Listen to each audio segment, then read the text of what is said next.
From garden city to garbage city, reclaiming my place. That's what I called this little segment. So I grew up in the Deccan Plateau in southern India, in what was then called the Garden City, Bangalore. Back then, we were known both for our gorgeous urban canopy, as well as culturally progressive and laid-back attitudes. Since the late 1990s, however, that has changed, and rapidly. According to Dr. T.V. Ramachandra, a senior faculty member at the Indian Institute for Science, IISc Bangalore, Bangalore's pattern of growth involved a 1,005% increase in built-up area between 1973 and 2016, a 78% loss in vegetation, and 79.5% loss in water bodies. This is a study done by Kilpadi 2016. I just want to take that in for a moment. That's a lot of environmental devastation.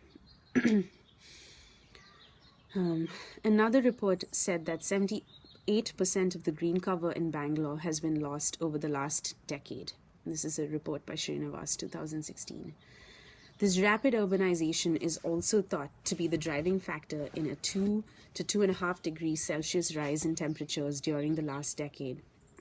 I spent all of January 2018 in Bangalore, reconnecting with family, friends, and the city. The ecological loss we experienced together was and continues to be devastating to me.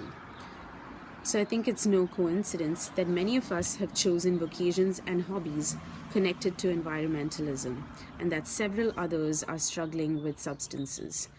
We have no shortage of things to work on, including our beloved Bellandur Lake that periodically catches on fire. Yes, catches on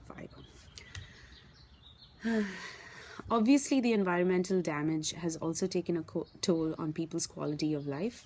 My parents live in one of many gated communities where hundreds of families are packed together like sardines in apartment complexes because we could no longer afford to live in a house with a yard. Real estate prices are through the roof right now, so it's just not viable even for a middle-class family like we are. So my parents' access to sunlight in the house is minimal because they're on the ground floor, and the air quality is so poor it was hard for me to breathe.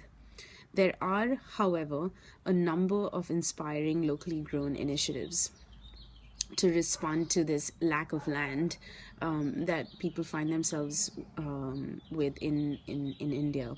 For example, Bangalore has a thriving terrace garden movement with well over 5,000 rooftop gardens.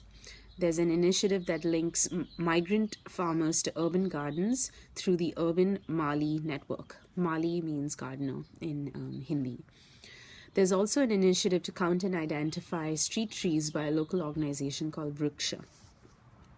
So a lot of good stuff, but at the same time, like trying to work within the constraints of a hyper-modernized context can be really challenging. And so I wanted to posit what some of the options are in terms of working within